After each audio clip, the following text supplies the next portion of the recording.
شیخ Saadi رحمۃ اللہ علیہ فرماتے ہیں کہ ایک روز قاضی کی عدالت میں کسی علمی مسئلے سے گفتگو ہو رہی تھی۔ اسی دوران ایک مفلوق الحال درویش عدالت میں داخل ہوا اور مناسب جگہ پر بیٹھ گیا۔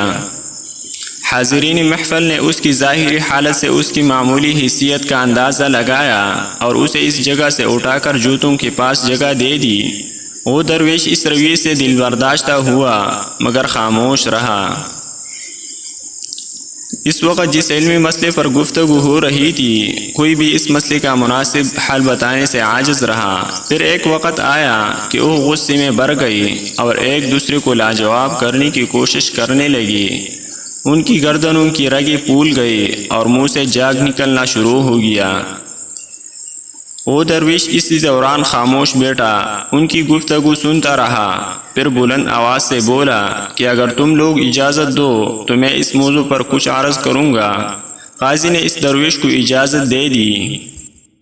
اس درویش نے دلائل کے ساتھ اس مشکل علمی مسئلے کو بیان کر دیا اور اس کا جواب سن کر سب حیران رہ گئے۔ حاضرین محفل کو اس درویش کی علمی قابلیت کا اندازہ ہوا اور وہ سمجھ گئے کہ یہ مفلوق الحال درویش کوئی بہت بڑا عالم ہے۔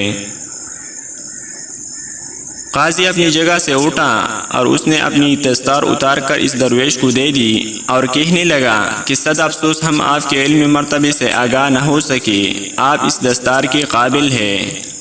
درویش نے قاضی کی دستار لینے سے انکار کر دیا اور یہ کہہ کر وہاں سے چل دیا کہ میں غرور و تکبر کی اس نشانی کو ہرگز اپنے سر پر نہ رکھوں گا۔